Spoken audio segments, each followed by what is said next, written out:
نحمده ونصلي على رسوله الكريم اما بعد فاعوذ بالله من الشيطان الرجيم بسم الله الرحمن الرحيم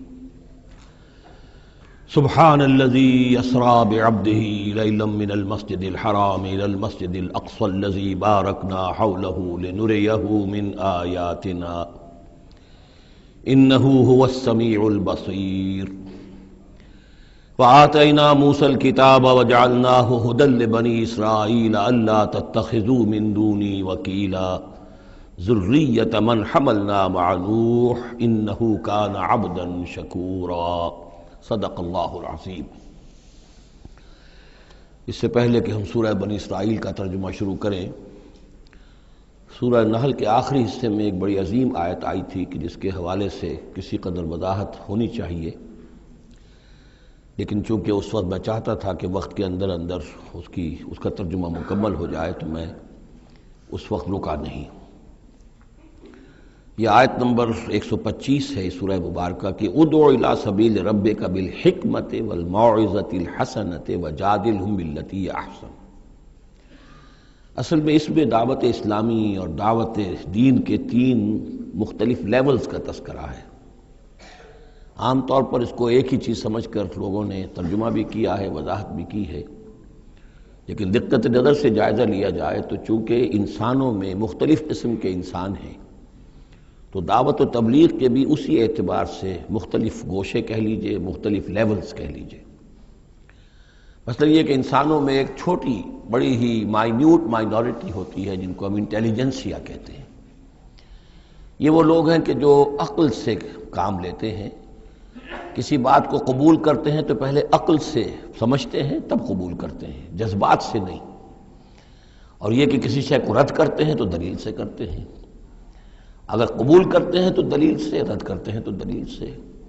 یہ انٹلیکچوئل مائنورٹی آپ اسے کہیں یا انٹیلیجنسیا کہیں، یا یہ کہ اس کے لیے برین ٹرسٹ بھی ایک لفظ ہے کہ ہر معاشرے کے اندر اس طرح کے لوگ ہوتے ہیں، اور یہ ہوتے بہت کم ہیں تعداد میں، لیکن ڈیسائسو ہوتے ہیں۔ اس معاشرے کا جو بحیثیت مجموعی رخ ہے وہ یہ معین کرتے ہیں۔ عوام کی حیثیت جو ہے وہ ایسے ہے جیسے ایک انسان کے جسم میں ہاتھ پاؤں ہیں، اعضاء و جوارے ہیں، لیکن جو حیثیت ایک انسان کے جسم میں دماغ کی ہے وہ اس برین ٹرسٹ کی ہوتی ہے، انٹیلیجنسیا کی۔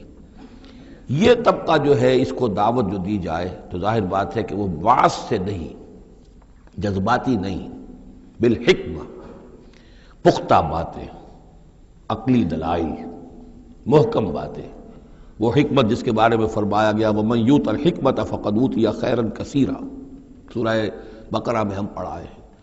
اور وہ حکمت کے جو 3 جگہ پر حضور صلی اللہ علیہ وسلم کی جو تعلیم و تربیت ہے اس کے مراحل میں سب سے اونچا مرحلہ بیان ہوا ہے، یتلو علیہم آیاتہ ویزکیہم ویعلمہم الکتاب والحکمہ۔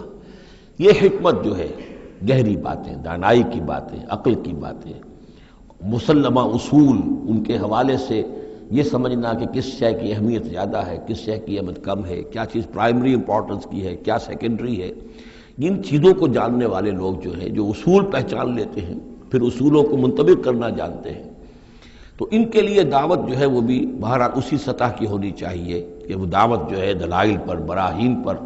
جب قرآن کہتا ہے اپنے مخالفین سے ہاتوا برہانکم ان کنتم صادقین، لاؤ دلیل لاؤ، تو ظاہر بات ہے کہ پھر ان کے مخاطبین جو ہیں ان کو بھی حق پہنچتا ہے کہ وہ دلیل طلب کریں۔ اب اس کے لیے ظاہر بات ہے کہ وہی شخص یہ کام کر سکتا ہے جو خود اپنی ذہنی سطح کے اعتبار سے کافی بلند ہو چکا ہو، جس کا اپنا شعور بہت پختہ ہو چکا ہو۔ جب تک کہ وہ خود حکیم نہ ہو تو حکمت کے ساتھ دعوت کیسے دے گا؟ لیکن ایک ہے عام سطح لوگوں کی، عام لوگ جو ہیں جن کے دماغوں میں اس طرح کے کوئی فطور نہیں ہوتے، کوئی وہ عقل کی چھلنی لگی ہوئی نہیں ہوتی، ان کے جذبات جو ہے اچھے، اگر جذبات اچھی بات کہی جائے تو جذباتی طور پر بھی اپیل ہو جاتی ہے۔ یوں سمجھیے کہ دل جو ہے ان کے کھلے ہیں، کھلی کتاب کے مانند ہیں، آپ جو چاہیں لکھ دیجئے، جیسے کھلی صاف سلیٹ ہے اس پر آپ نے جو چاہا لکھ دیا۔ ایسے لوگوں کے لیے یہ ہے کہ موعظۃ الحسنہ، ایک بات جو ہے اچھی بات ہو، خلوص سے ساتھ کہی جائے، وہ شخص یہ محسوس کرے کہ جو بات یہ کہہ رہا ہے مجھ پر دھونس نہیں جمانا چاہتا، اپنے علم کا روب نہیں ڈالنا چاہتا، بلکہ یہ در حقیقت میری خیر خواہی کی وجہ سے، مجھ سے نفرت نہیں کرتا، میری تحقیر نہیں کر رہا ہے، جو یہ مجھ سے کہہ رہا ہے وہ خلوص سے کہہ رہا ہے۔ از دل خیزت بر دل ریزت، دل سے بات نکلے گی اور دل پہ جا اترے گی. یہ ہے موعظہ حسنہ. عوام الناس کے لیے دعوت جو ہے وہ اس لیول کے اوپر ہوتی ہے. وہ زیادہ عقلی اور منطقی اور بحثیں اور ان کے سامنے فلسفے کی جو ہے وہ کتابیں کھول کر آدمی بیٹھ جائے تو یہ گویا کہ ان پر ظلم ہے، یہ ان کے لیے تکلیف مالا یطاق ہے. تو سب سے اوپر کا لیول ہے ادعو الی سبیل ربک بالحکمہ، پھر ہے والموعظۃ الحسنہ عوام کے لیے. نمبر 3 وہ ہوتے ہیں کچھ لوگ معاشرے کے اندر کہ جو لوگوں کو گمراہ کرنے پر تلے ہوتے ہیں. مثلاً عیسائی مشنریز ہیں، انہیں تو خرچے ملتے ہیں، ان کے تنخواہیں ہیں، ان کے بجٹس ہیں، بڑی بڑی حکومتوں کی طرح کے بجٹ ان کے ہیں. ان کی ٹریننگ اس لیے ہو رہی ہے، انہیں خاص خاص ایشوز کے اوپر ٹرین کر کے بھیجا جاتا ہے مناظرہ کرنے کے لیے. قادیانیوں کا نظام ہے، بہائیوں کا نظام ہے. ان کے لیے یہ ہے کہ لوگوں کو ٹریننگ دے کر وہ مجادلے کے لیے، مناظرے کے لیے، بحث کے لیے، اس کے لیے ان کو تیار کیا گیا ہوتا ہے. یہ بات مان کر دینے والے نہیں ہوتے. آپ خلوص کے ساتھ ان سے بات کریں گے تو وہ در حقیقت وہ تو یوں سمجھیے کہ ادھار کھائے بیٹھے ہوتے ہیں اس پر کہ انہوں نے بات نہیں ماننی، بلکہ یہ کہ لوگوں کو گمراہ کرنا. ان کے ساتھ جدال کرنا پڑتا ہے، جو جھگڑنا بھی پڑتا ہے، بحث بھی کرنی پڑے گی. لیکن اس بحث میں بھی جو ہمارے ہاں مناظرے کا لفظ آیا ہے، قرآن مجید میں مناظرے کا لفظ نہیں آیا ہے، مجادلے کا لفظ آیا ہے. جادلہم، ہاں ان سے جھگڑو، انہیں جواب دینے پڑیں گے ایسے کہ جو انہیں خاموش کر دیں. اگر وہ خاموش نہیں ہوں گے تو عوام الناس کے اوپر ان کا اثر ہو جائے گا. لیکن اس مجادلے میں بھی تمہارا اپنا اخلاقی معیار برقرار رہنا چاہیے. نیچے نہ اترو، گالم گلوچ پر نہ آ جاؤ، بہت گھٹیا انداز اختیار نہ کر لو، بلکہ جیسے کہا گیا کہ ان کے معبودوں کو گالیاں نہ دینی شروع کر دو، بلکہ یہ کہ ان میں بھی ہمیں آداب، اس کے اندر بھی آداب کو ملحوظ رکھتے ہوئے. تو یہ 3 لیولز ہیں. ادعو الی سبیل ربک بالحکمۃ والموعظۃ الحسنۃ وجادلہم باللتی احسن. اب اس میں ہر ایک کے لیے پھر تیاری کرنی ہوگی. قادیانیوں سے مباحثے کرنے کے لیے ظاہر بات ہے عام آدمی نہیں کر سکتا جب تک کہ ان اسپیشل ایشوز کے اوپر اس کو صحیح جو ہے اس کو تعلیم نہ دے دی گئی ہو، اس کی پوری تربیت نہ ہو گئی ہو. اور اسی طریقے سے جو بہائیوں نے کوئی مسائل اٹھائے ہوئے ہیں، منکرین حدیث نے کوئی اٹھائے ہوئے ہیں، تو اس طرح کے لیے جو ہے یہ 3 لیولز ہیں، ان کو سمجھ لیجیے. اب آئیے ہم سورہ بنی اسرائیل کی طرف چل رہے ہیں. یہ قرآن مجید کے وسط میں 2 عظیم خزانے ہیں حکمت قرآنی کے، سورہ بنی اسرائیل اور سورۃ الکہف. اور یہ نہایت حسین و جمیل جوڑا ہے. اس میں جوڑے ہونے کی جو نسبتیں ہیں، نسبت زوجیت، کیا کیا مشابہتیں ہیں، کس کس اعتبار سے کمپلیمنٹری ہیں، وہ تو ظاہر بات ہے کہ میں شروع میں زیادہ وقت نہیں لے سکتا. یہ تو دوران جب ہم ترجمہ کریں گے، پڑھیں گے، بات واضح ہو جائے گی. لیکن 1-2 موٹی موٹی باتیں دیکھ لیجئے. اس سورت کا آغاز ہو رہا ہے سبحان الذی اسریٰ بعبدہ، اللہ کی تسبیح کے ساتھ. سورہ کہف شروع ہوگی الحمدللہ الذی انزل علی عبدہ الکتاب. الحمدللہ. اور حدیث نبوی میں آیا ہے التسبیح نصف المیزان والحمدللہ تملؤہ. نظام جو میزان معرفت خداوندی ہے وہ آدھی ہو جاتی ہے تسبیح سے، سبحان اللہ کہنے سے، اور پر ہو جاتی ہے الحمدللہ کہنے سے. یہ دونوں مل کر گویا کہ معرفت خداوندی کا جو بھی انسان کے پاس ہو سکتا ہے اثاثہ اور جو پونجی ہو سکتی ہے اس کی تکمیل ہو جاتی ہے. یہ ہم آگے چل کر المسبحات میں اس مضمون پر تفصیلی گفتگو کریں گے. لیکن یہاں نوٹ کر لیجئے تسبیح سے شروع ہو رہی ہے سورہ بنی اسرائیل اور تحمید سے الحمدللہ الذی انزل علی عبدہ الکتاب. پھر یہ کہ یہاں ہے ذکر اللہ اپنے بندے کو لے گیا، وہاں ہے اللہ نے اپنے بندے پر کتاب اتاری. یہ گویا کہ ریسیپروکل معاملہ ہو رہا ہے. دونوں جگہ عبد کا لفظ آیا، رسول کا لفظ نہیں آیا. سبحان الذی اسریٰ بعبدہ، الحمدللہ الذی انزل علی عبدہ الکتاب. اس طرح آخر میں آپ دیکھیں گے 2 آیتیں اس سورہ مبارکہ کی جو ہیں قل سے شروع ہوگی. قل ادعوا اللہ او ادعوا الرحمن ایما تدعوا فلہ الاسماء الحسنی. اسی طریقے سے آخری آیت بھی ہے. اور پھر اسی طریقے سے سورہ کہف کی بھی آخری 2 آیتیں قل سے شروع ہوگی. یہ 4 قل ہیں. 4 قل تو سورتوں کے ہیں، قل یا ایھا الکافرون اور قل هو اللہ احد اور قل اعوذ برب الفلق اور قل اعوذ برب الناس. 4 قل بہت مشہور ہیں. لیکن یہ 4 قل جو ہیں، 2 آیتیں قل والی یہ جو سورہ بنی اسرائیل کے آخر میں آئیں گی، اور 2 آیتیں قل والی جو سورہ کہف نہایت عظیم آیات ہیں. اور ان دونوں میں بھی پھر وہی ریسیپروکل نسبت ہوگی جس کی طرف کہ میں نے اشارہ کیا ہے. ایک اور خاص بات یہ ہے ان دونوں صورتوں میں کہ یہ اس طریقے سے انٹرلاکڈ ہیں. جیسے ریل گاڑی کے 2 ڈبے ہوتے ہیں، ان کو جوڑا ہوا ہوتا ہے بیچ میں، انٹرلاکڈ ہوتے ہیں. یہ جو ہے وہ ختم ہوگی سورہ مبارکہ کبرہ تکبیرا قل الحمد للہ الذی لم یتخذ ولدا، کہو کہ قل حمد، کل تعریف اللہ کے لیے ہے جس نے کسی کو اپنا بیٹا نہیں بنایا۔ یہ آخری آیت ہے، اور اس حکم پر گویا کہ تعمیل کرتے ہوئے اگلی صورت نازل ہو رہی ہے، الحمد للہ الذی انزل علی عبدہ الکتاب ولم یجعل لہ عوجا۔ اس طریقے سے یہ دونوں جوڑے جو ہیں باہم انٹرلاک بھی ہیں۔ یہ سورہ بنی اسرائیل جو ہے، اس کا پہلا رکوع اس اعتبار سے بہت اہم ہے، بہت عظیم ہے کہ اس میں بنی اسرائیل کی تاریخ کے 4 ادوار کا تذکرہ ہے جو کہ حضور صلی اللہ علیہ وسلم کی بعثت تک گزر چکے تھے۔ 2000 برس کی تاریخ ان کی ہے، جس کو کہ 4 ادوار میں یہاں 4 آیتوں میں سمو کر بیان کر دیا گیا۔ اس کا ہمارے لیے فائدہ کیا ہے کہ ایک حدیث نبوی میں آیا ہے، لَيَأْتِيَنَّ عَلَىٰ أُمَّتِي مَا أَتَىٰ عَلَىٰ بَنِي إِسْرَائِيلَ حَزْوَ النَّعْلِ بِالنَّعْلِ، میری امت پر بھی وہ تمام حالات وارد ہو کر رہیں گے جو بنی اسرائیل پر وارد ہوئے، بالکل ایسے جیسے کہ ایک جوتی دوسری جوتی سے مشابہ ہوتی ہے۔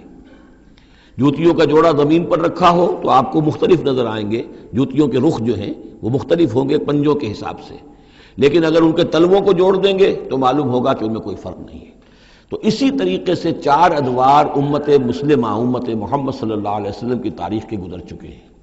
تو گویا کہ اپنے آپ کو سمجھنے کے لیے بھی یہ آئینہ جو ہے ان آیات میں جو تاریخ بنی اسرائیل کا آ رہا ہے وہ بہت مفید ہے۔ چنانچہ اس پر میں نے آج سے کوئی سن 74 کی بات ہے، تو اب سمجھ لیجئے کہ اب 24 برس ہونے کو آ رہے ہیں یا 23 برس تو ہو ہی چکے ہیں۔ میں نے ایک مضمون لکھا تھا، وہ پھر پہلے تو اب چھپتا ہے چھوٹی شکل میں، وہ کتابچہ ہے تنظیم اسلامی کا تاریخی پس منظر، اور اس کے بعد ایک بڑی کتاب بھی اب آ چکی ہے، سابقہ اور موجودہ مسلمان امتوں کا ماضی، حال اور مستقبل، اردو میں وہ کتاب بھی موجود ہے جو اس موضوع پر ہے۔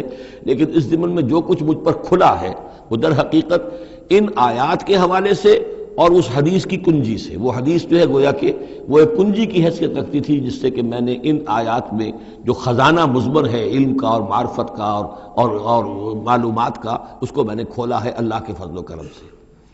اب جو ہے انگریزی میں بھی یہ کتابچہ جو ہے چھوٹا بھی موجود ہے، rise and fall of the Muslim Ummah, اور دوسری طرف انگریزی میں اب دوسری کتاب کی بھی ترجمانی آ گئی ہے، لیسنز فرام ہسٹری، اور وہ سب کے سب جیسا کہ میں نے عرض کیا یہاں سے ماخوذ ہے۔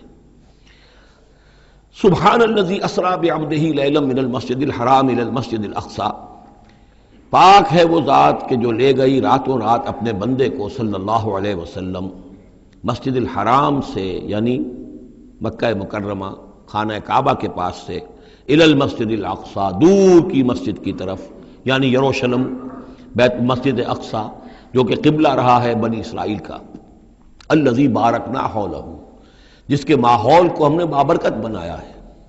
یہ بابرکت اس اعتبار سے بھی ہے کہ بہت ہی یعنی دنیاوی اعتبار سے بھی بہت زرخیز علاقہ ہے، بہت اچھی آب و ہوا ہے، اور اس اعتبار سے بھی کہ یہاں سینکڑوں نبی آئے ہیں، حضرت ابراہیم کا مدفن بھی وہیں ہے، حضرت ابراہیم کا مسکن وہ رہا ہے، بہت سے انبیاء وہاں رہے ہیں، اور یہ جو مرکز رہا ہے یروشلم کا، ہیکل سلیمانی، یہ نہ معلوم کتنے نیک لوگ جو ہے یہاں رہے ہیں اور یہاں پر عبادتیں ہوتی رہی ہیں، تو وہ پورا ماحول جو ہے روحانی اعتبار سے بھی مادی اعتبار سے بھی بڑا بابرکت ہے۔ یہ اشارہ ہو رہا ہے معراج کے سفر کی طرف، جس کے 2 حصے ہیں، ایک حصہ زمینی اور ایک حصہ پھر آسمان کی طرف۔ زمینی حصہ یہ ہے کہ مسجد حرام سے اور مسجد اقصی یروشلم تک حضور کو لے جایا گیا، اور اس کے بعد پھر وہاں سے جو ہے اسینٹ، جو اوپر اٹھنا جو ہے آسمانوں کی طرف کا سفر جو ہے وہ شروع ہوا ہے۔ قرآن مجید میں یہاں صرف اس پہلے حصے کا ذکر کیا ہے، اور اس کا خاص سبب کیا ہے؟ اس کا سبب یہ ہے کہ اب گویا کہ اعلان ہو رہا ہے کہ محمد الرسول اللہ صلی اللہ علیہ وسلم کو اللہ تعالیٰ ان دونوں دین کے جو توحید کے عظیم مراکز تھے ان کا متولی بنا رہا ہے، محمد کو اور ان کی امت کو صلی اللہ علیہ وسلم وعلی اصحابہ الصلاۃ والسلام۔ اس حوالے سے آپ کو وہاں لے جایا گیا، وہاں تمام انبیاء کرام ان کی ارواح وہاں جمع ہوئیں، جو بھی ان کو اللہ تعالیٰ نے اس کو جسد دیے ہوں گے، مثالی جسد دیے جن حقیقتوں کو ہم نہیں جان سکتے، یہ تمام جو ہے پھر متشابہات میں آ جائے گا۔ وہاں حضور نے ان کی امامت کی، پھر وہاں سے آسمان کی طرف آپ کا سفر کا جو ہے وہ عروج کا، معراج کا سفر شروع ہوا ہے۔ اس کا ذکر قرآن مجید میں اس دوسرے حصے کا جو ہے وہ پھر سورۃ النجم میں آئے گا مختصر طور پر، یہاں صرف اس کے زمینی حصے کا ذکر ہے۔ سبحان الذی اسری بعبدہ لیلا من المسجد الحرام الی المسجد الاقصی الذی بارکنا حولہ لنریہ من آیاتنا۔ تاکہ ہم دکھائیں اسے اپنے بندے کو محمد کو صلی اللہ علیہ وسلم اپنی آیات۔ انہ هو السمیع العلیم، یقیناً سمیع البصیر، یقیناً وہی اللہ ہے سب کچھ سننے والا، سب کچھ دیکھنے والا۔ اب اس کے بعد وہ جو مرکز تھا وہاں پر، چونکہ بنی اسرائیل کی تاریخ کا وہ مرکز رہا ہے، حضرت سلیمان علیہ السلام نے اس کو تعبیر کیا تھا، تو اب ان کی تاریخ کا حوالہ شروع ہو رہا ہے۔ وآتینا موسیٰ الکتاب، اور ہم نے موسیٰ کو کتاب دی تھی یعنی تورات۔ وجعلناہ ھدی لبنی اسرائیل، اور ہم نے اسے بنایا تھا ہدایت نامہ، رہنمائی بنی اسرائیل کے لیے۔ وہ ھدی للناس اس معنی میں نہیں تھی کہ تمام نوع انسانی کے لیے ہو، بلکہ وہ در حقیقت بنی اسرائیل کے لیے ہدایت نامہ۔ وجعلناہ ھدی لبنی اسرائیل اللہ تتخذوا من دونی وکیلا، اور اس کی تعلیم کا لب لباب اور خلاصہ، توحید کا اصل جو جوہر ہے، مغز ہے، وہ کیا ہے؟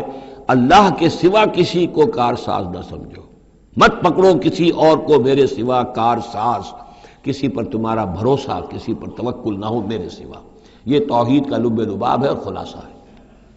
ذریۃ من حملنا مع نوح، اے وہ لوگوں جو اولاد ہو ان کی جن کو ہم نے اٹھایا تھا نوح کے ساتھ، سوار کیا تھا کشتی میں نوح کے ساتھ۔ حضرت نوح علیہ السلام کے 3 بیٹے، سام، حام، یافس، اور ظاہر بات ہے سام ہی کی نسل ہے یہ کہ جس میں حضرت ابراہیم کی پیدائش ہوئی، اور انہی کی نسل ہے یہ بنی اسرائیل۔ تو گویا کہ یہاں ذکر ہو رہا ہے کہ وہ جو لوگ حضرت نوح علیہ السلام کے ساتھ بچا لیے گئے تھے ان کی کشتی میں، انہی میں سے ایک کی نسل تم ہو۔ ذریۃ من حملنا مع نوح انہ کان عبدا شکورا، یقیناً وہ ہمارا بہت ہی شکر گزار بندہ تھا حضرت نوح علیہ السلام کے بارے میں۔ وَقَضَيْنَا إِلَىٰ بَنِي إِسْرَائِيلَ فِي الْكِتَابِ لَتُفْسِدُنَّ فِي الْأَرْضِ مَرَّتَيْنِ، اور ہم نے یہ پہلے ہی متنبہ کر دیا تھا بنی اسرائیل کو کتاب میں کہ 2 مرتبہ تم زمین میں بڑا فساد مچاؤ گے۔ وَلَتَعْلُنَّ عُلُوًّا كَبِيرًا، اور بہت ہی تم سرکشی کرو گے، بہت بڑی سرکشی کرو گے۔ یعنی 2 ادوار تم پر ایسے آئیں گے، شرارتیں کرو گے، سرکشی کرو گے، دین سے دور ہو جاؤ گے، لہو و لعب میں مبتلا ہو جاؤ گے، عیاشیوں کے اندر، اور اس میں تمہارا جو ہے اللہ تعالیٰ کی طرف سے پھر تمہارے اوپر عذاب کے کوڑے برسیں گے۔ اب یہاں پہ بٹوین دی لائن یہ ہے کہ اس سے پہلے ان کا ایک دور آیا کہ جس کے اندر ان کو اللہ تعالیٰ نے ان پر رحمتیں فرمائیں۔ چونکہ ہم کچھ چیزیں پڑھ چکے ہیں تاریخ بنی اسرائیل کے ضمن میں، وہ ذہن میں رکھیے۔ حضرت موسیٰ علیہ السلام لے کر نکلے بنی اسرائیل کو مصر سے، تو یہ 1400 قبل مسیح کی بات ہے۔ اس کے بعد وہ آئے ہیں، تورات انہیں ملی ہے جبکہ وہ جبل طور کے پاس پڑاؤ ڈالا ہے۔ وہاں سے پھر شمال مشرق کی طرف چلے ہیں، جب کہا گیا کہ جنگ کرو قوم نے انکار کر دیا، تو 40 برس تک کی سزا مل گئی ان کی بزدلی کی وجہ سے۔ 40 برس تک وہ اسی صحرا میں بھٹکتے پھرے۔ اسی دوران حضرت موسیٰ کا انتقال ہو گیا اور حضرت ہارون کا بھی انتقال ہو گیا۔ لیکن پھر صحرا میں جو نسل پیدا ہوئی وہ پلی بڑھی، وہ ہمت والی تھی، مشقت دیکھی ہوئی تھی اس نے پھر جنگ کی اور جہاد کیا۔ حضرت یوشع ابن نون جو خلیفہ اول تھے حضرت موسیٰ علیہ السلام کے، ان کی سرکردگی میں تو فلسطین فتح کر لیا۔ پہلا شہر جو فتح ہوا وہ اریحا یا جریکو ہے، تو آج بھی موجود ہے وہ شہر۔ اس کے بعد انہوں نے کچھ عرصے کے اندر پورا فلسطین فتح کر لیا۔ لیکن غلطی یہ کی کہ اس میں ایک مرکزی حکومت نہیں بنائی، بہت سے 12 حکومتیں، 12 قبیلے تھے، جیسے 12 چشمے ان کو دیے گئے تھے، 12 حکومتیں بنا لی۔ پھر آپس میں لڑنے بھی لگے، طوائف الملوکی ہوئی۔ تو آس پاس کے جو مشرک اور کافر قومیں تھیں سیریا وغیرہ میں اور آس پاس اردن کے رہنے والی، انہوں نے پھر جو ہے ان کے اندر ریشہ دوانی شروع کی، اور ایک دور یہ آیا کہ اس میں ان کو بہت سے لوگوں کو اپنے گھروں سے نکال دیا گیا، اور وہ لوگ بڑی زوال سے دوچار ہو گئے۔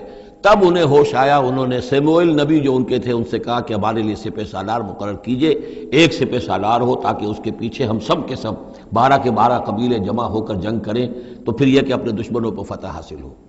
یہ وقفہ تقریباً 300 برس کا ہے، جس کے بعد وہ جنگ ہوئی ہے طالوت اور جالوت کی، اور حضرت طالوت نے جالوت کو قتل کیا۔ پھر حضرت داؤد منظر پر آ گئے، پھر طالوت، حضرت داؤد اور حضرت سلیمان، یہ 3 ان کی حکومتیں ہیں تقریباً 100 برس پر پھیلی ہوئی۔ 16 برس طالوت کے، 40 برس حضرت داؤد کے، 40 برس حضرت سلیمان کے۔ یہ گویا کہ ان کی خلافت راشدہ ہے۔ جیسے ہمارے یہاں حضرت ابوبکر کا دور مختصر ہے، پھر حضرت عمر، پھر حضرت عثمان رضی اللہ تعالی عنہم، یہ مل کر جو ہمارے ہاں بنتے ہیں 24 برس 3 خلافتوں کے، ان کے ہاں یہ 100 برس کا عرصہ ہے۔ لیکن حضرت عثمان کے بعد آپ کو معلوم ہے کہ تقسیم ہو گئی تھی مملکت، اس لیے کہ حضرت علی رضی اللہ تعالی عنہ کی خلافت کو حضرت ابی معاویہ نے تسلیم نہیں کیا تو شام اور مصر کے علاقے علیحدہ رہے۔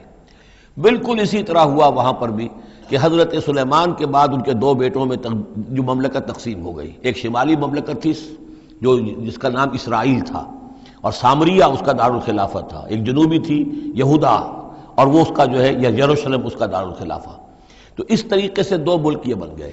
یہ زمانہ ان کا ابھی عروج کا بہرحال ہے، کچھ کئی سو برس ان کے عروج کے گزرے، پھر ان میں خرابیاں آئیں، پھر ان کے اندر شرک مشرکانہ اوہام آ گئے، دنیا پرستی آ گئی، شریعت کا مذاق بنانا ہو گیا معاملہ، تو پھر ان پر زوال آیا۔ پہلا زوال جو آیا، پہلے اسیرینز نے شمالی مملکت جو تھی اسرائیل کی اس کو ختم کر دیا۔ یہ کوئی ختم کیا انہوں نے اس سے کافی پہلے 700-800 برس قبل حضرت مسیح کے۔ اس کے بعد جو اصل آیا ہے نبوکڈنضر جو نمرود تھا عراق کا، اس کا حملہ ہوا ہے 587 قبل مسیح میں۔ انہوں نے یروشلم کو برباد کیا، 6 لاکھ کو قتل کیا، 6 لاکھ کو قیدی بنا کے لے گیا، اور یہ کہ یروشلم میں 2 اینٹیں سلامت نہیں رہنے دیں، اور ہیکل سلیمانی کو مسمار کر دیا۔ یہ ان کا بدترین دور آیا۔ تقریباً 125 برس یہ کیپٹیوٹی میں رہے بیبیلونیا میں، 6 لاکھ کو ہانک کر لے گیا وہاں پر، بدترین دور۔ تو پہلا عروج اس کا جو کلائمیکس تھا وہ طالوت اور داؤد اور سلیمان کا دور حکومت، اور پہلا زوال جس کا یوں سمجھیے کہ سب سے نیچے کی پوزیشن یہ ہے جو کیپٹیوٹی کا دور ہے ان کا۔ اس کے بعد حضرت عزیر علیہ السلام ان میں آئے، اللہ نے بھیجا، انہوں نے دعوت اصلاح توبہ کی بنیادی کی، پھر یہ لوگ کچھ ٹھیک ہوئے۔ ادھر یہ کہ ایران نے حملہ کیا تھا عراق پر اور ان کو آزاد کر دیا تھا کہ جاؤ تم، کہ خورس نے، ذوالقرنین نے، کہ تم جاؤ اور جا کر اپنا شہر دوبارہ آباد کر لو۔ تو یہ پھر آ گئے، حضرت عزیر کے ساتھ ہو کر آئے ہیں۔ تو یہ تقریباً 458 قبل مسیح میں پھر یہ دوبارہ آئے ہیں۔ تو یہ سمجھیے کہ 125 برس تک یہ جو شہر ہے اجڑا پڑا رہا ہے۔ اسی دوران میں حضرت عزیر کو اللہ تعالیٰ نے 100 برس کے لیے سلائے بھی رکھا ہے، وہ موت ان پر طاری کر دی تھی جو سورہ بقرہ میں ہم پڑھ کر آئے ہیں۔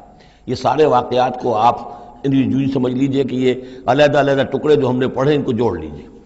بہرحال پھر ان کے اندر یہ کہ ایک نیکی کی تحریک چلی، پھر ان کے اندر لوگوں نے توبہ کی، پھر اللہ نے انہیں دوبارہ ایک عروج عطا کیا، مکابی سلطنت قائم ہوئی، اور وہ جہاں تک دنیاوی حدود ہیں، زمینی حدود، وہ حضرت سلیمان کی مملکت سے بھی بڑی تھی۔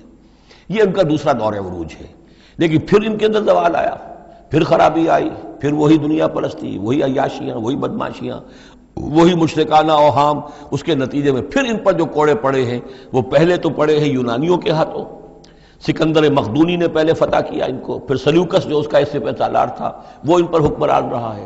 اس کے بعد یہ ہے کہ پھر رومنز آ گئے، رومنز نے ان کو فتح کر لیا، ان کی حکومتیں چلتی رہیں۔ یہ دوسرا دور ہے۔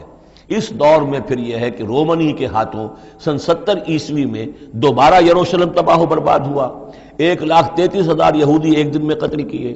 پھر دوبارہ وہ ٹیمپل یا ہیکل سلیمانی جو دوبارہ تعمیر کر لیا تھا حضرت عزیر کے بعد، پھر وہ مسمار کر دیا گیا، اور وہ آج تک مسمار پڑا ہوا ہے۔ اور گویا کہ حضور صلی اللہ علیہ وسلم کی بعثت کے وقت 500 برس ہو چکے تھے اس کو مسمار ہوئے ہوئے۔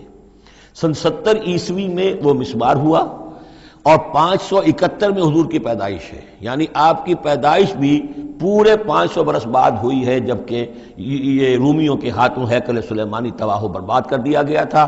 یروشلم میں پھر کوئی متنفس نہیں رہا، لیکن یہ کہ بعد میں جو ہے اس کے اندر ان کو یہاں سے نکال باہر کیا گیا، ان کا ڈائسپورا شروع ہو گیا۔ وہ ڈائسپورا اس صدی کے شروع میں ختم ہوا ہے، وہ پھر میں بعد میں بات کروں گا۔ یہ ساری داستان بڑی اہم ہے، اس لیے کہ یہ سابقہ امت مسلمہ ہے۔ یہ وہ امت مسلمہ ہے جس کے ہاں 1400 برس تک نبوت رہی، جس کے ہاں 3 کتابیں نازل ہوئی ہیں، جن کے بارے میں قرآن میں 2 جگہ ہے کہ یا بنی اسرائیل اذکروا نعمتی التی انعمت علیکم وانی فضلتکم علی العالمین، میں نے تمام جہان والوں پر تمہیں فضیلت دی ہے۔ تو اسی طریقے سے پھر ان کو معزول جب کرنے کے بعد ہم سامنے آئے ہیں تو حضور نے بتایا وہی کچھ تم پر بھی ہوگا اور وہی کچھ ہم پر بھی ہوا ہے۔ ہمارا بھی پہلا عروج عربوں کی زیر قیادت تھا، پھر زوال آیا۔ پہلے پٹائی ہوئی کروسیڈرز کے ہاتھوں، پھر جو پٹائی ہوئی ہے، بڑی پٹائی جو ہوئی ہے وہ ہوئی ہے پھر ہلاکو اور چنگیز کے ذریعے سے، فتنہ تاتار۔ اس کے بعد پھر جو ہے وہ قیادت بدل گئی، عربوں کی قیادت کے بجائے ترکوں کی قیادت آ گئی۔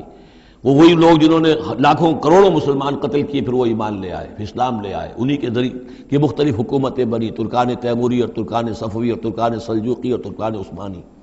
لیکن اس کے بعد پھر ان پر بھی زوال آیا، وہ ہم نے دیکھ لیا اس صدی میں گریٹ اوٹومان امپائر جو ہے اس صدی کے شروع میں ختم ہو گئی، اور ہم پر بھی جو دوسرا جو دور آیا عذاب کا وہ یورپ کی قوموں کے ذریعے سے آیا، کہیں انگریز آ گئے، کہیں فرانسیسی آ گئے، کہیں اطالوی آ گئے، کہیں اسپینیئرز آ گئے، کہیں ڈچ آ گئے۔ تو جیسے کہ یہودیوں پر بھی دوسرا عذاب جو آیا تھا وہ گریکس اور رومنز کے ہاتھوں، اسی طریقے سے مسلمانوں پر بھی دوسرا زوال کا دور جو آیا ہے وہ یورپین کولونیل پاورز کے ہاتھوں آیا۔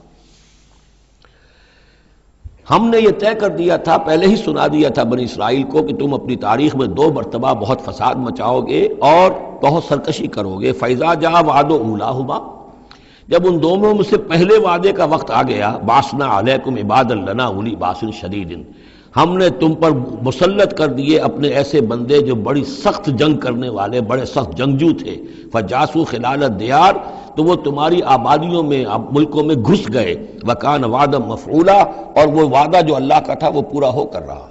یعنی جب تم شرارت کرو گے، جب تم دین سے برگشتہ ہو جاؤ گے، جب تم اللہ کی کتاب کو اور اللہ کے قانون کو جو ہے وہ مذاق اور ہنسی بنا لو گے، تو پھر تم پر ہمارے عذاب کے کوڑے پڑیں گے۔ یہ میں بتا چکا ہوں، پہلے یہ کوڑے آئے اسیرینز کے ہاتھوں جنہوں نے ختم کر دیا اسرائیلی مملکت کو، پھر یہ آئے نیبوکڈنیزر کے ہاتھوں، بیبیلونینز کے ہاتھوں، جس نے کہ یروشلم کو بھی برباد کیا، 6 لاکھ کو قتل کیا، 6 لاکھ کو ساتھ لے گیا اور ہیکل سلیمانی مسمار کر دیا۔ ثم رددنا لکم الکرۃ علیہم، پھر ہم نے تمہاری باری لوٹائی ان پر۔ پھر اللہ تعالیٰ نے ان کو پھر ایک مرتبہ پھر وہ دی، سہارا دیا، چاہے وہ سہارا ایرانیوں کی وجہ سے ہوا کہ خورس یا سائرس ذوالقرنین، اس نے اب عراق پر حملہ کیا اور پھر یہاں پہ ان کو اجازت دے دی کہ تم چلے جاؤ اور جا کر اپنا شہر دوبارہ آباد کر لو، تو یہ واپس آئے۔ ثم رددنا لکم الکرۃ علیہم، پھر ہم نے تمہاری باری لوٹائی دی ان پر، وامددناکم، اور تمہاری مدد کی، بے اموال کے ذریعے سے بھی، و بنینا، اور اولاد بیٹوں کے ذریعے سے بھی، وجعلناکم اکثر نفیرا، اور پھر ہم نے تمہیں بنا دیا ایک کثیر تعداد والی قوم، تم پھلے پھولے پھر ایک بڑی پراسپرس قوم بن گئے۔ ان احسنتم احسنتم لانفسکم، تم نے اگر کچھ بھلائی کمائی تو اپنے نفس کے لیے بھلائی کمائی، اپنے لیے کمائی، اپنے فائدے کے لیے۔ وَإِنْ أَسَأْتُمْ فَلَهَا، اور اگر کوئی برا کام کیا تو وہ بھی اپنے لیے کیا، اس کا وبال تم پر دنیا میں بھی آیا اور آخرت میں بھی اس کا عذاب آئے گا۔ فَإِذَا جَاءَ وَعْدُ الْآخِرَةِ، جب وہ دوسری مرتبہ کی وہ سرکشی اور تمرد اور شیطنت تمہاری اور تمہارا جو ہے دین سے برگشتگی کا دور آیا، تو دوسرے وعدے کا وقت آیا، لِيَسُوءُ وُجُوهَكُمْ، یہاں وہ الفاظ محذوف سمجھیے، بَعَثْنَا عَلَيْكُمْ عِبَادًا لَنَا أُولِي بَأْسٍ شَدِيدٍ، وہ گویا کہ الفاظ یہاں ریپیٹ نہیں کیے گئے، دوبارہ پھر ہم نے تمہارے اوپر ایسے زوردار لوگوں کو مسلط کیا، لِيَسُوءُ وُجُوهَكُمْ، تاکہ وہ تمہارے چہروں کو بگاڑ دیں، تمہارے حلیے بگاڑ دیں۔ وَلِيَدْخُلُوا الْمَسْجِدَ كَمَا دَخَلُوهُ أَوَّلَ مَرَّةٍ، اور وہ داخل ہوں مسجد میں، یعنی مسجد اقصیٰ میں، ہیکل سلیمانی میں، جیسے کہ وہ داخل ہوئے تھے پہلی مرتبہ۔ جیسے بے حرمتی کی تھی بیبیلونینز نے بیت المقدس کی اور ہیکل سلیمانی کی، ایسی ہی بے حرمتی پھر کی ہے ٹائٹس رومی نے سن 70 عیسوی میں اس ہیکل کی بھی، اور ہیکل کو مسمار کر دیا۔ لِيَدْخُلُوا الْمَسْجِدَ كَمَا دَخَلُوهُ أَوَّلَ مَرَّةٍ وَلِيُتَبِّرُوا مَا عَلَوْا تَتْبِيرًا، اور یہ کہ تباہ و برباد کر دے ہر اس شے کو جس کے اوپر بھی ان کو اختیار اور قبضہ حاصل ہو جائے۔ عَسَىٰ رَبُّكُمْ أَن يَرْحَمَكُمْ، یہ دور گزر چکے 2000 برس، یعنی ان کا سیکنڈ جو سمجھیے کہ زوال کی انتہا تھی وہ چلی آ رہی تھی 500 برس سے محمد الرسول اللہ صلی اللہ علیہ وسلم کی بعثت کے وقت تک۔ ایک عروج، ایک زوال، پھر عروج، پھر زوال، اور زوال کو 500 برس ہو گئے تھے جب کہ حضور کی بعثت ہوئی اور یہ قرآن نازل ہوا۔ ان حالات میں کہا جا رہا ہے عسیٰ ربکم ان یرحمکم، تمہارا رب اب بھی تم پر رحم فرمانے کو تیار ہے، ممکن ہے کہ تمہارا رب تم پر رحم کرے۔ وَإِنْ عُدْتُمْ، اگر تم نے وہی روش اختیار کی، وہی کفر کیا، وہی حق کو ماننے سے انکار کیا اور اعراض کیا، عدنا، پھر ہم وہی کچھ کریں گے جو ہم نے پہلے کیا تھا۔ وَجَعَلْنَا جَهَنَّمَ لِلْكَافِرِينَ حَصِيرًا، اور ہم نے کافروں کے لیے جہنم کو تو باڑا بنا رکھا ہے، جیل تو بنا رکھی ہے ہم نے جو ان سب کا احاطہ کر لے گی، جس طرح کہ جانوروں کے باڑے میں بند کر دیا جاتا ہے، اسی طریقے سے قید خانہ ہم نے تیار کر رکھا۔ آخرت کا قید خانہ تو ہے ہی، اس دنیا میں بھی تم پر عذاب کے کوڑے برسیں گے۔ ان ھذا القرآن یہدی للتی ہی اقوم، دیکھو اب یہ قرآن جو ہم نازل کر رہے ہیں اپنے بندے محمد پر صلی اللہ علیہ وسلم، یہ گویا کہ اب شاہ درا ہے، اللہ کی رحمت میں داخل ہونا ہے تو اس سے داخل ہونا ہوگا، اس کو مانو تو تمہارے لیے اللہ کی رحمتوں کے دروازے پھر کھل جائیں گے۔ جو بھی اللہ نے وعدے کیے ہیں اپنے اس آخری نبی اور ان کی امت کے لیے، تم بھی اس میں شامل ہو جاؤ گے، انہی کی برکتوں سے تم بھی حصہ پاؤ گے۔ ان ھذا القرآن یہدی للتی ہے اقوم، یقیناً یہ قرآن ہے جو اب راستہ دکھا رہا ہے اور رہنمائی کر رہا ہے اس راہ کی طرف جو سب سے سیدھی ہے، اقوم۔ وَيُبَشِّرُ الْمُؤْمِنِينَ، اور بشارت دیتا اہل ایمان کو، الَّذِينَ يَعْمَلُونَ الصَّالِحَاتِ، جو نیک عمل بھی کریں، أَنَّ لَهُمْ أَجْرًا كَبِيرًا، کہ ان کے لیے بہت بڑا اجر ہے، وَأَنَّ الَّذِينَ لَا يُؤْمِنُونَ بِالْآخِرَةِ۔ اب دیکھیے جہاں بھی وہ بات آتی ہے عمل کی خرابی کی تو ایمان بالآخرہ کا تذکرہ، اور وہ لوگ کہ جو ایمان نہیں رکھتے آخرت پر، آتدنا لہم عذابا علیما، ان کے لیے تو ہم نے فراہم کیا ہوا ہے دردناک عذاب۔ یہ پہلا رکوع 10 آیات کا بہت ہی اہم ہے تاریخی اعتبار سے، اور اس کو سمجھنا چاہیے۔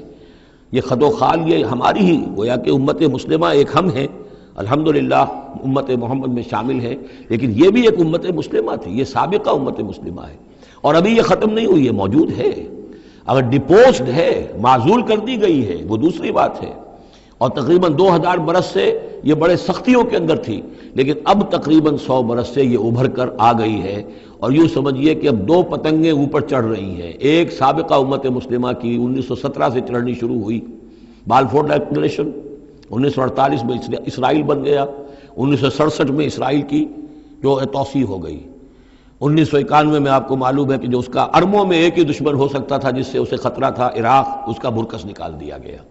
اب وہ اس پورے علاقے کے اندر تو کتنی بڑی طاقت ہے کہ کسی عرب ملک کے اندر یہ جرت نہیں ہے کہ وہ اسرائیل کا مقابلہ کر سکے۔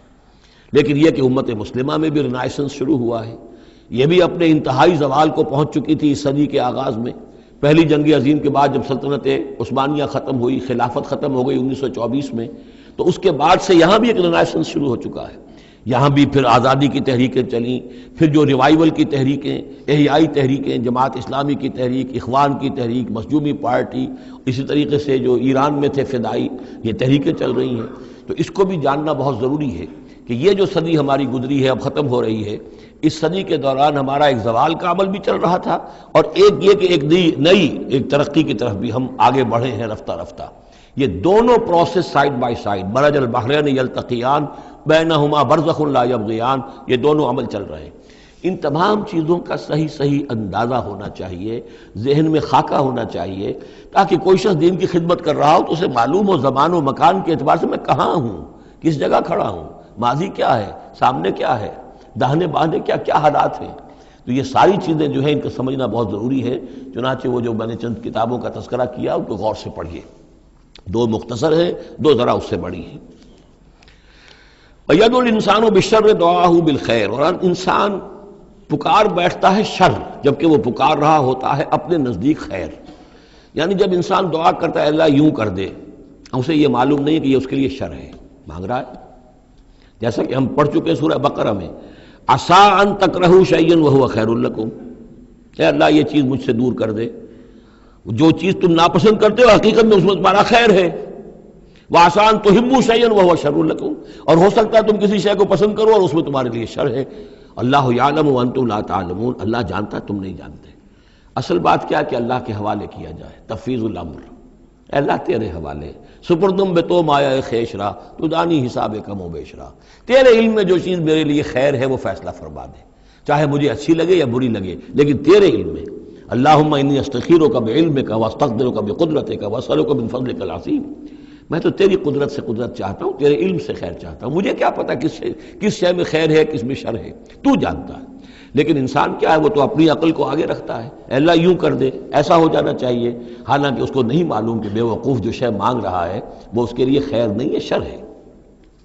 وَيَدْعُو الْإِنسَانُ بِالشَّرِّ دُعَاءَهُ بِالْخَيْرِ، اور انسان مانگ بیٹھتا ہے اپنے لیے شر جبکہ وہ مانگ رہا ہوتا ہے اپنے تئیں، اپنے خیال میں، اپنے ذوق میں خیر۔ وَكَانَ الْإِنسَانُ عَجُولًا، اور انسان بہت جلد باز ہے، اس جلد بازی کی وجہ سے، شارٹ سائٹڈنس کی وجہ سے وہ شر کو خیر، خیر کو شر سمجھ بیٹھتا ہے۔ وَجَعَلْنَا اللَّيْلَ وَالنَّهَارَ آیَتَيْنِ، اور ہم نے رات اور دن کو 2 نشانیاں بنا دیا ہے۔ فَمَحَوْنَا آیَةَ اللَّيْلِ، تو ہم نے رات والی نشانی کو تو تاریک بنا دیا، اسے مٹا دیا، محو کر دیا. وجعلنا آیۃ النہار مبصرۃ، اور دن والی نشانی کو ہم نے سجھانے والی بنا دیا، روشن کر دیا. لتبتغوا فضلا من ربکم، تاکہ اس روشنی کے اندر تم اپنے رب کا فضل تلاش کرو، تمہاری جو معاشی جد و جہد ہے اس کے لیے بھاگ دوڑ کر سکو. ولتعلموا عدد السنین والحساب، اور دن اور یہ رات کا جو فرق ہے اور تفاوت ہے، الٹ پھیر ہے، اسی سے پھر ہم نے یہ نظام بنا دیا کہ تم حساب کر سکو سالوں کا، اور یہ سارا جو تمہارے نظام الاوقات ہے، ایک دن ایک رات ایک دن ہو گیا، پھر ایک دن ایک رات، اس طرح بڑھتے بڑھتے پھر ہفتہ بنتا ہے، جو پھر اس کے بعد جو ہے وہ مہینہ اور سال. وَكُلَّ شَيْءٍ فَصَّلْنَاهُ تَفْصِيلًا، اور ہم نے ہر چیز کو پوری طرح کھول کھول کر بیان کر دیا ہے. وَكُلَّ إِنسَانٍ أَلْزَمْنَاهُ طَائِرَهُ فِي عُنُقِهِ، اور ہر انسان کے ہم نے چپکا دیا ہے اس کی قسمت یا اس کی نحوست یا اس کی خوشبختی یا اس کی جو بھی ہے بدقسمتی، یہ سب چیزیں انسان کی اپنی گردن میں ہم نے کہیں چپکا دی ہیں. اب اللہ جانے کہ یہ کوئی واقعتاً اس کی کوئی مادی حقیقت بھی ہے، شاید ہے، یہ سب ہو سکتا ہے، کچھ ممکن نہیں کہ پھر ہمیں کہیں معلوم ہو کہ یہاں پر کوئی چیز ہے، وہ نوکے اس کی گردن میں کوئی شے ہے کہ جو ہم نے وہاں پہ لٹکا دی ہے. وَكُلَّ إِنسَانٍ أَلْزَمْنَاهُ طَائِرَهُ، طائر کا لفظ جو آتا ہے عام طور پر تو نحوست کے لیے آتا ہے، لیکن یہ کہ اس کے ساتھ یہ جو بھی قسمت ہے، کسی کا مقسوم ہے، جو بھی اس کو ملنا ہے، یہ ساری چیزیں جو ہیں انسان کی، وہ ہر انسان کے ساتھ گویا کہ اس کی وہ کتاب ام الکتاب میں سے اللہ تعالیٰ نے جو اس کا کھاتا ہے، اس کا ڈیبٹ کریڈٹ وہ یہاں پر لگا دیا ہے. وَنُخْرِجُ لَهُ يَوْمَ الْقِيَامَةِ كِتَابًا يَلْقَاهُ مَنشُورًا، اور ہم نکال لیں گے اس کے لیے قیامت کے دن اسے ایک کتاب کی شکل میں جسے وہ پڑھے گا، کھلی ہوئی کتاب. یعنی یہیں پر شاید وہ کوئی لگا ہوا ہے، کوئی ریکارڈر ہے کہ جس کے اندر وہ سارے ہمارے افعال و اعمال ریکارڈ ہو رہے ہیں، چاہے وہ کتنا ہی مائکروسکوپک ہو، اور اس کے بعد اس کو نکال کر جو ہے وہ رکھا جائے یہ ایک چپ کے اندر. آپ کو معلوم ہے چپسی کا تو سارا کھیل اس وقت دنیا میں چل رہا ہے، اس میں آپ کی پوری زندگی کی فلم موجود ہے، آپ نے ایک ایک حرف جو زبان سے نکالا وہ موجود ہے، آپ کے ذہن میں جو جو خیالات آتے رہے وہ موجود ہے، آپ کے دل میں جو جو نیتیں پروان چڑھتی رہی وہ موجود ہے. وہ ایک چپ جو ہے کفایت کرے گا. وَكُلَّ إِنسَانٍ أَلْزَمْنَاهُ طَائِرَهُ فِي عُنُقِهِ وَنُخْرِجُ لَهُ يَوْمَ الْقِيَامَةِ كِتَابًا يَلْقَاهُ مَنشُورًا، اور کہہ دیا جائے گا اقرا کتابک، خود پڑھ لو اپنی کتاب، یہ اپنا اعمال نامہ خود پڑھ لو. کفا بنفسک اليوم علیک حسیبا، تم خود بھی آج کافی ہو کہ حساب کر لو، ڈیبٹ کریڈٹ کا حساب جوڑ لو، یہ سارا تمہارے سامنے تمہارا کچا چٹھا موجود ہے. من اہتدی فانما یہتدی لنفسہ، جو کوئی بھی ہدایت پر آتا ہے، ہدایت کو اختیار کرتا ہے تو وہ اپنے بھلے کے لیے، اپنے فائدے کے لیے. ومن ضل فانما یضل علیہا، اور جو گمراہ ہوتا ہے تو ظاہر بات ہے وہ اپنے اوپر ہی اس کا وبال لے گا، گمراہ ہوتا ہے اپنے اوپر، اپنے خلاف، اپنے اوپر ہی وبال لے گا. ولا تزر وازرۃ وزر اخری، اور دیکھو نہیں ہوگی کوئی جان اٹھانے والی کسی اور کے جان کے بوجھ کو، ہر ایک کو اپنا بوجھ خود اٹھانا ہے. جو بھی آپ کے اعمال کا انبار ہے وہ آپ کے کندھوں پر ہوگا، کوئی اور نہیں اٹھا سکے گا. وما كنا معذبين حتى نبعث رسولا ومن ضل ولا تزر وازرة وزر اخرى وما كنا معذبين حتى نبعث رسولا. یہ میں نے پہلے بھی حوالہ دیا تھا. آج یہ اللہ کی سنت رہی ہے کہ کسی قوم کے اوپر عذاب ہلاکت، عذاب استیصال، چھوٹے عذاب تو آتے رہتے تھے، لیکن یہ کہ بڑا عذاب جس سے کہ قوم کو نسیہ منسیہ کر دیا جائے، جیسے قوم نوح اور قوم ہود اور قوم صالح پر آئے وغیرہ، ان کے بارے میں اللہ کا قانون یہ ہے کہ جب تک رسول کو نہ بھیج دیا جائے، رسول حق کا حق ہونا واضح نہ کر دے، کوئی اشتباہ نہ رہے، حق مبرہن ہو جائے، اتمام حجت ہو جائے. رسلا مبشرین و منذرین لئلا یکون للناس علی اللہ حجت بعد الرسل، پھر اس کے بعد عذاب آتا تھا. وما كنا معذبین حتی نبعث رسولا، ہم عذاب دینے والے نہیں رہے ہیں جب تک کہ رسول نہ بھیج دیں. وَإِذَا أَرَدْنَا أَن نُهْلِكَ قَرْيَةً أَمَرْنَا مُتْرَفِيهَا، اور جب ہم فیصلہ کر لیتے تھے کہ کسی بستی کو یا کسی علاقے کے رہنے والوں کو ہلاک کرنا ہے تو پھر ہم کھلی چھوٹ دے دیتے تھے اس کے جو مرفہ الحال لوگ ہوتے تھے، دولت والے، پیسے والے، ان کی رسی دراز کرتے تھے. فَفَسَقُوا فِيهَا، وہ خوب ادھم مچاتے تھے، فسق و فجور، لہو و لعب، عیاشیاں، بدماشیاں، اس کا بازار گرم کر دیتے تھے. فحق علیہ القول، یہاں تک کہ وہ گویا کہ بھٹی پوری طرح دہک جاتی تھی اور وہ بستی یا وہ علاقہ جو عذاب الہی کا پورے طور پر مستحق ہو جاتا تھا. وحق علیہ القول فدمرناها تدمیرا، تو پھر ہم اسے، اس بستی کو اکھاڑ کر پٹخ دیتے تھے، اللہ کی طرف سے عذاب آ جاتا تھا. یعنی یہ بتایا جا رہا ہے کہ عذاب آنے میں سب سے بڑا حصہ جو ہوتا ہے کسی قوم کے سرمایہ داروں کا ہوتا ہے، ان کی رنگ رلیاں، ان کے جو بھی جو بھی ان کے عیش اور ان کی عیاشیاں اور ان کی بدماشیاں جو ہیں، در حقیقت وہ عوام اگر روک نہیں رہے تو وہ بھی مجرم ہو گئے۔ ہاں جو روکنے والے ہیں، نہیں منکر کرنے والے، ان کو اللہ تعالیٰ بچا لیتا ہے، ورنہ یہ کہ جن لوگوں نے ان کو روکا نہیں، گویا کہ وہ انہی کے حکم میں ہے۔ وَكَمْ أَهْلَكْنَا مِنَ الْقُرُونِ مِنْ بَعْدِ نوح، اور کتنی ہی نسلوں اور قوموں کو ہم نے ہلاک کیا ہے نوح کی قوم کے بعد۔ وَكَفَىٰ بِرَبِّكَ بِذُنُوبِ عِبَادِهِ خَبِيرًا بَصِيرًا، اور آپ کا رب کافی ہے لوگوں کے گناہوں سے واقف ہونے کے اعتبار سے، وہ جانتا ہے۔ کفا بربک بذنوب عبادہ خبیرا بصیرا، خبیر اور بصیر ہونے کے اعتبار سے خوب جانتا ہے کس نے کیا کمایا ہے، کس نے کون کون سے گناہ جو ہیں اپنے نامہ اعمال میں درج کرائے ہیں۔ یہ جو اب آیتیں آ رہی ہیں یہ اس موضوع پر، اگرچہ یہ موضوع جو ہے قرآن مجید میں بار بار آتا ہے، لیکن یہ مقام اس موضوع کے لیے ذروہ سنام ہے قرآن کا، چوٹی یہ ہے اس موضوع پر۔ وہ موضوع کیا ہے؟ من کان یرید العاجلۃ عجلنا لہ فیہا ما نشاء لمن نرید، جو کوئی عاجلہ کا طلبگار بنتا ہے، اس دنیا ہی کا طالب ہے، یہیں کا عیش، یہیں کا آرام، یہیں کی دولت، یہیں کا نام، یہیں کی شہرت، یہیں کا اقتدار، بس یہیں کا چاہیے، یہی چاہیے۔ من کانا یرید العاجلۃ، جو ارادہ کر رہا ہے اسی کا، عجلنا لہ فیہا، تو ہم جلد دے دیتے ہیں اسے اس میں سے، کچھ دولت دے دیں گے، کچھ اور شہرت دے دیں گے، کچھ دنوں کے لیے وزیر اعظم بنا دیں گے، کچھ اور کر دیں گے، ان کی محنت جو ہے اس کو کسی نہ کسی درجے میں کامیاب کر دیں گے، لیکن دو شرطوں کے ساتھ۔ ما نشاء لمن نرید، جتنا ہم چاہیں گے اور جس کے لیے چاہیں گے۔ یہ ضروری نہیں کہ ہر شخص جو دنیا کا طالب ہے دنیا اسے مل ہی جائے۔ بہت سے ایسے لوگ ہوتے ہیں وہ ساری عمر اپنے آپ کو ہلکان بھی کر دیتے ہیں، دنیا پھر بھی ہاتھ نہیں آتی، ایسا بھی ہوتا ہے۔ یہ اللہ کا فیصلہ ہوتا ہے، جتنا ہم چاہتے ہیں، جس کو چاہتے ہیں، دنیا میں اس کی محنت کا نتیجہ دے دیتے ہیں۔ من کان یرید العاجلۃ عجلنا لہ فیہا ما نشاء لمن نرید ثم جعلنا لہ جہنم، پھر چونکہ وہ طالب دنیا کا تھا، اس میں سے ہم نے انہیں دے دیا جتنا چاہا، پھر اس کے لیے ہم جہنم مقرر کر دیتے ہیں، یصلاھا مذموما مدحورا، اس میں وہ داخل ہوگا مذمت زدہ ہو کر اور دھکے دیے جا کر۔ اب دوسری طرف من اراد الآخرۃ، اب یہ ہے اصل شے جس کو لٹمس ٹیسٹ میں کہتا ہوں۔ ہر شخص اپنے گریبان میں جھانکے، میں طالب آخرت ہوں یا طالب دنیا ہوں؟ دنیا کی بجائے یہ لفظ عاجلہ آیا ہے، دنیا بھی مؤنث ہے، ادنا قریب کی شے کو کہتے ہیں ادنا، اور اس کا مؤنث دنیا۔ عاجل جلدی والی شے، دنیا جو ہے یہ زندگی نقد ہے اور یہ فوری طور پر ہے، یہاں کی جو راحت ہے وہ بھی نقد ہے، یہاں کی تکلیف ہے وہ بھی نقد ہے، فوری طور پر محسوس ہو جاتی ہے۔ آخرت کی راحت بھی ابھی وہ بعد میں آنے والی شے ہے، اور وہاں کا عذاب بھی بعد میں آنے والا، اس لیے وہ آخرہ ہے۔ تو آخرہ کے مقابلے میں یا دنیا کا لفظ آئے گا یا عاجلہ کا لفظ آئے گا۔ من کان یرید العاجلۃ عجلنا لہ فیہا ما نشاء لمن نرید ثم جعلنا لہ جہنم یصلاھا مذموما مدحورا ومن اراد الآخرۃ وسعی لہا سعیہا وہو مومن، جو آخرت کا طالب ہو اور صرف کہنے میں نہ ہو، بات کرنے میں زبانی کلامی نہ ہو، بلکہ یہ کہ واقعتاً اس کے لیے ویسی محنت کرے جیسی کہ آخرت کے لیے کرنی چاہیے، یہ شرط عین ہے۔ وسعی لہا سعیہا، اس دنیا کے لیے کتنی بھاگ دوڑ کرتے ہو، اس کے ساتھ ذرا مقابلہ کرو، آخرت اس کے مقابلے میں کتنی قیمتی ہے، کتنی بھاگ دوڑ اس کے لیے ہونی چاہیے۔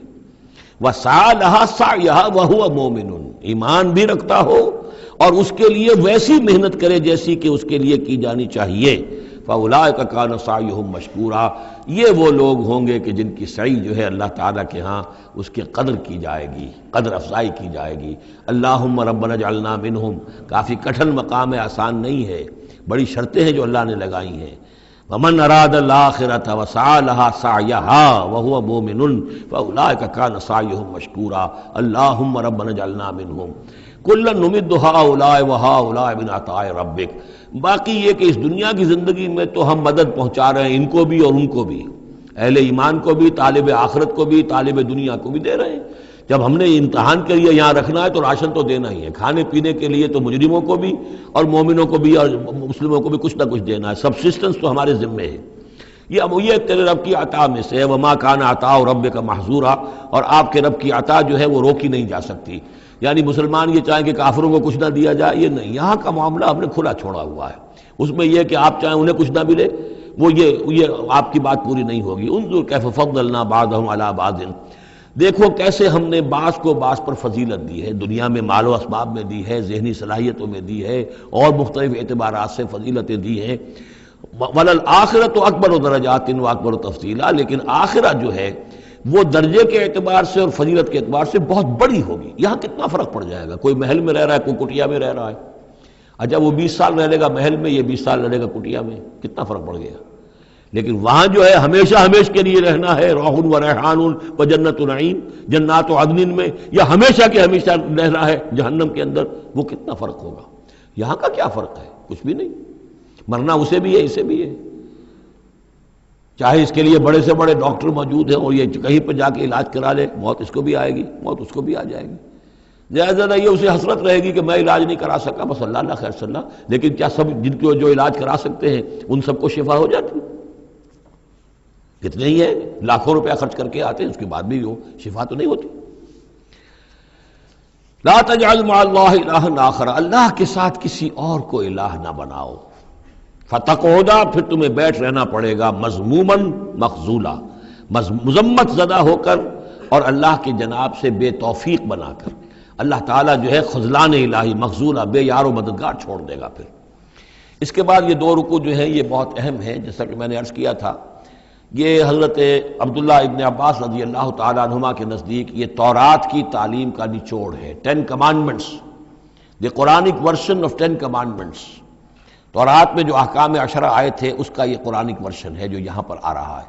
اس کا خلاصہ ہم پہلے پڑھ چکے ہیں سورہ انعام کے آخری حصے میں، یہاں ذرا وہی باتیں ہیں کہ ذرا تفصیل سے آئی ہیں۔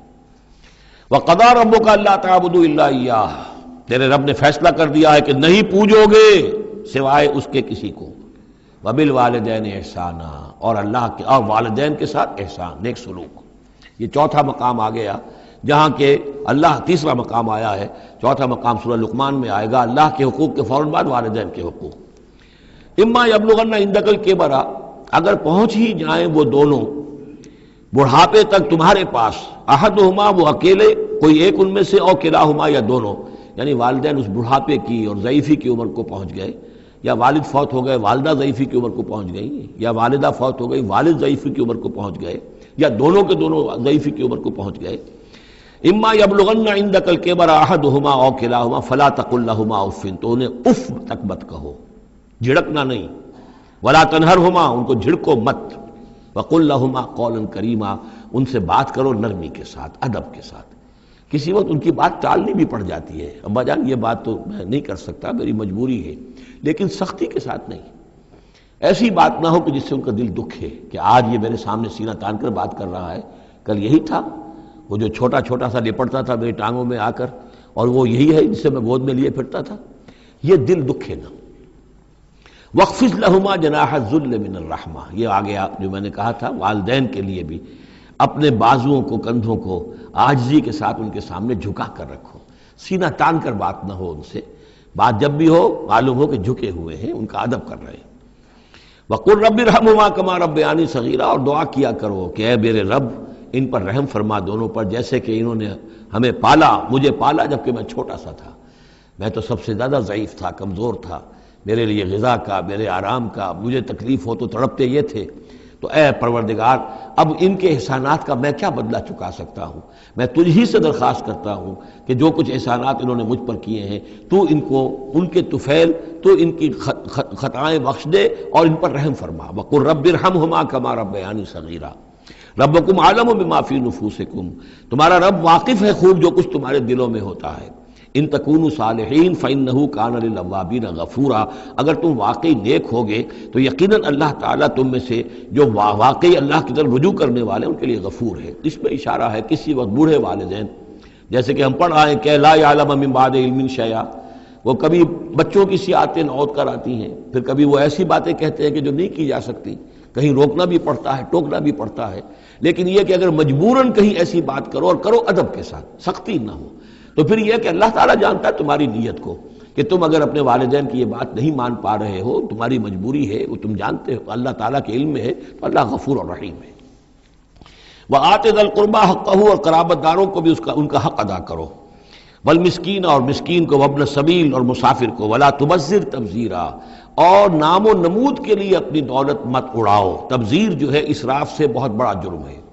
اسراف یہ ہے کہ ضرورت میں ضرورت سے زائد خرچ کیا جائے، کھانا آپ کی ضرورت ہے، وہ کھانا ایک سالن روٹی سے بھی آپ کی غذا پوری ہو سکتی ہے، لیکن 4 کھانے، یہ اسراف ہے۔ کپڑا آپ کی ضرورت ہے لیکن وارڈروبس کی وارڈروب بھری ہوئی ہے کپڑوں سے، یہ اسراف ہے۔ جتنے آپ کے لیے لازم ہے، ضروری ہے، وہ رکھیے۔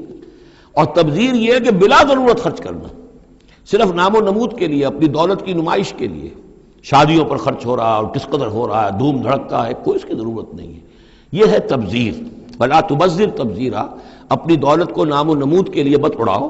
ان المبذرین کانوا اخوان الشیاطین، یقیناً یہ مبذرین جو ہیں، یہ فضول خرچی کرنے والے، بیکار دولت اڑانے والے، اپنی دولت کی نمائش کے لیے، یہ شیطانوں کے بھائی ہیں۔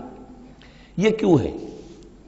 یہ بات جب میری سمجھ میں آئی تھی تو بہت قرآن مجید کے ایک اعجاز کا ایک پہلو مجھ پر منکشف ہوا تھا کہ وہ جو آیت ہم پڑھ چکے سورہ مائدہ میں، شیطان کیا چاہتا ہے؟ انما یرید الشیطان ان یوقع بینکم العداوۃ والبغضاء فی الخمر والمیسر، شیطان یہ چاہتا ہے کہ تمہارے مابین دشمنی پیدا کرے، بغض پیدا کر دے شراب اور جوئے کے ذریعے سے۔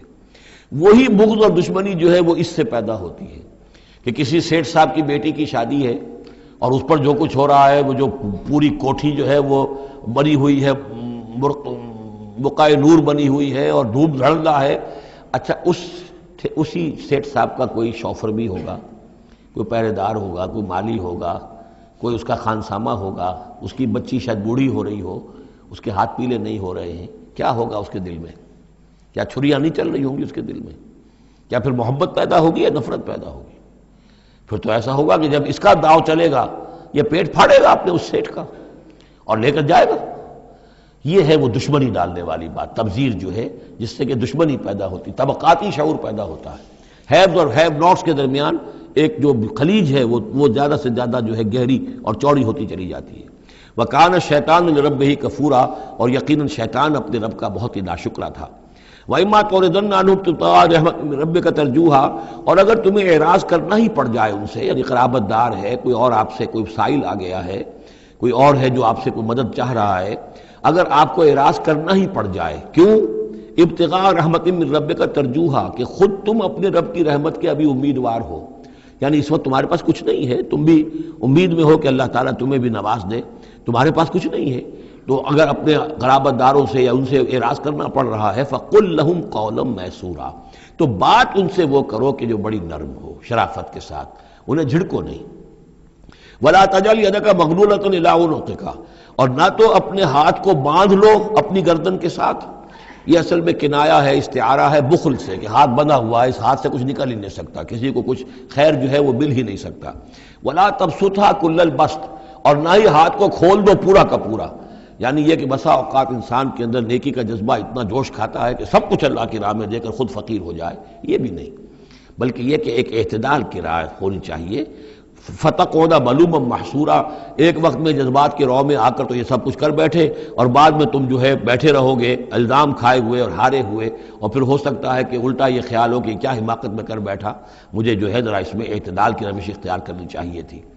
اس میں بسا اوقات ایسا ہوتا ہے کہ انسان یہ سمجھتا ہے کہ یہ غریب آدمی میرا رشتہ دار جو ہے، میں اس کی کسی نہ کسی طریقے سے اب اس کے حالات بگڑے ہوئے ٹھیک کر ہی دوں، لہذا وہ اپنی امکانی حد تک مدد کر رہا ہے، لیکن حالات ٹھیک نہیں ہو رہے اس کے، تو فرمایا ان ربک یبسط الرزق لمن یشاء ویقدر، یہ جو ہے کسی شخص کے اوپر رزق کا کشادہ ہو جانا اور کسی کے اوپر رزق کی تحقیق ہو جانا، یہ تمہارے اختیار میں نہیں ہے، یہ تیرے رب کے اختیار میں ہے، اللہ کے اختیار میں ہے، لہذا اپنا سا فرض ادا کرو جو تم کر سکتے ہو، معقول طریقے سے، معتدل طریقے سے، متوازن طریقے سے وہ کرو، تم یہ نہ سمجھو کہ تم کسی کے حالات کو بدلنے پر قادر ہو۔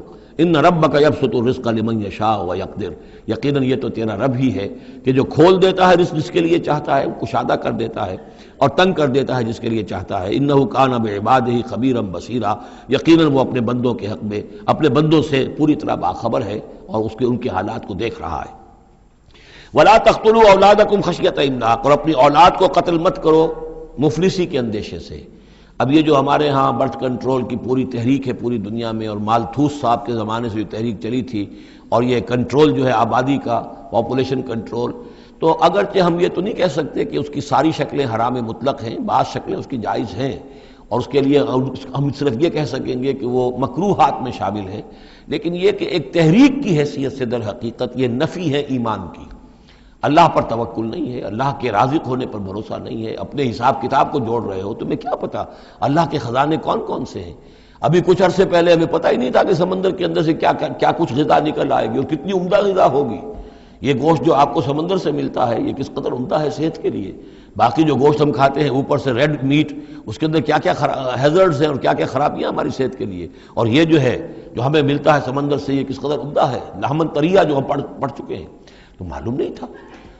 اسی اعتبار سے جان لیجئے کہ تم اپنی اولاد کو قتل نہ کرو، اگرچہ جو بھی یعنی یوں سمجھیے کہ کنٹراسیپٹیو میتھڈ جو ہیں اس کے اوپر قتل کا اطلاق تو نہیں ہوگا. البتہ یہ کہ اگر باقاعدہ ایبارشن ہوتی ہے تو وہ تو یقیناً قتل ہی کے زد میں آئے گی.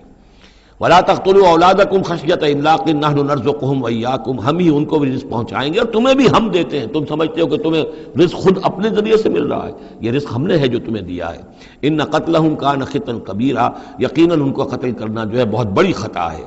وَلَا تَقْرَبُوا الزِّنَا، اور زنا کے قریب تک مت جاؤ. اب یہاں پر یہ نہیں کہا کہ زنا مت کرو، زنا سے تو بہت فاصلے پر رہو. Keep at a safe distance. وَلَا تَقْرَبُوا الزِّنَا، اس کے قریب تک نہ جاؤ. إِنَّهُ كَانَ فَاحِشَةً وَسَاءَ سَبِيلًا، یقیناً یہ بہت بے حیائی کا کام ہے اور بہت ہی برا راستہ ہے. وَلَا تَقْتُلُوا النَّفْسَ الَّتِي حَرَّمَ اللَّهُ إِلَّا بِالْحَقِّ، اور مت قتل کرو اس جان کو، انسانی جان کو جسے اللہ نے محترم ٹھہرایا ہے مگر حق کے ساتھ. حق کیا ہے؟ قاتل کو قتل کیا جائے گا، اس کی جان لے لی جائے گی، اس کے قتل کے بدلے خون کے بدلے خون. یا مرتد ہے اس اسلامی ریاست میں اسے قتل کر دیا جائے گا. یا یہ کہ زانی یا زانیہ ہے شادی شدہ، اس کو رجم کیا جائے گا. یا یہ ہے کہ اور بھی کوئی قتل کی جو ہے جس کے اوپر یہ کہ عائد ہو جائے، کافر ہے حربی ہے، ہر کافر نہیں، جس کے ساتھ اعلان جنگ ہے اسے قتل کیا جائے گا. یہ ہے بالحق.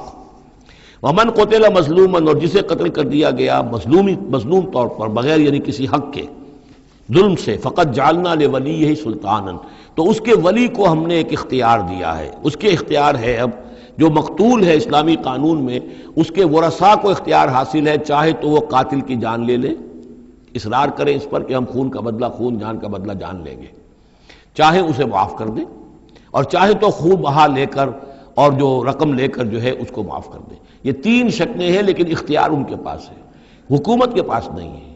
کوئی جج یہ فیصلہ نہیں کر سکتا، کوئی صدر مملکت جو ہے اس کا مختار نہیں ہے. جو ہمارے دستور میں ان کو اختیار دے رکھا ہے وہ اسلام کے صریح منافی ہے. یہ تو در حقیقت اختیار ہے صرف مقتول کے ورثاء کا. فلا یسرف فی القتل، تو وہ بھی قتل میں حد سے تجاوز نہ کرے. یہ نہ کرے کہ ایک آدمی قتل کیا اس کے قبیلے والوں نے ہم ان کے 10 قتل کریں گے، نہیں، یہ نہیں، بلکہ یہ کہ ایک قاتل جو ہے در حقیقت قتل کے بدلے اسی قاتل کی جان لی جائے گی.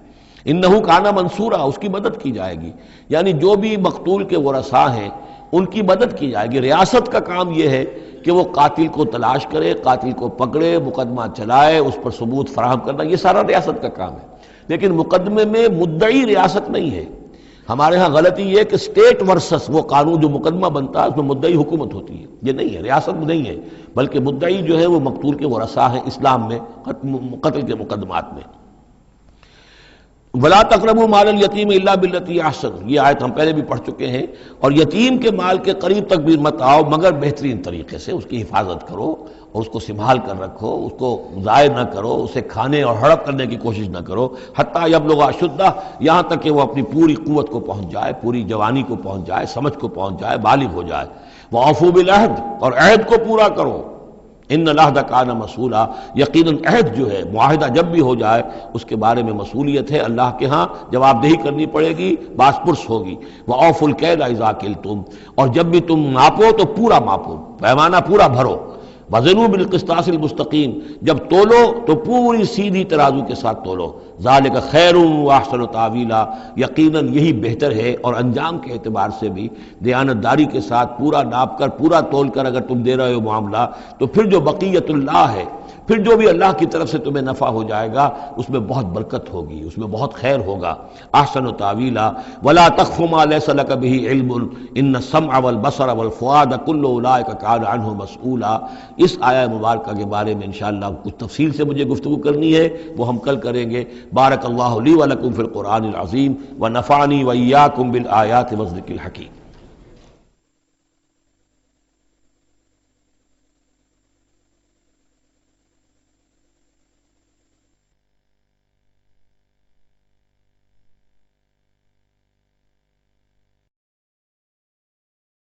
صدق اللہ العظیم.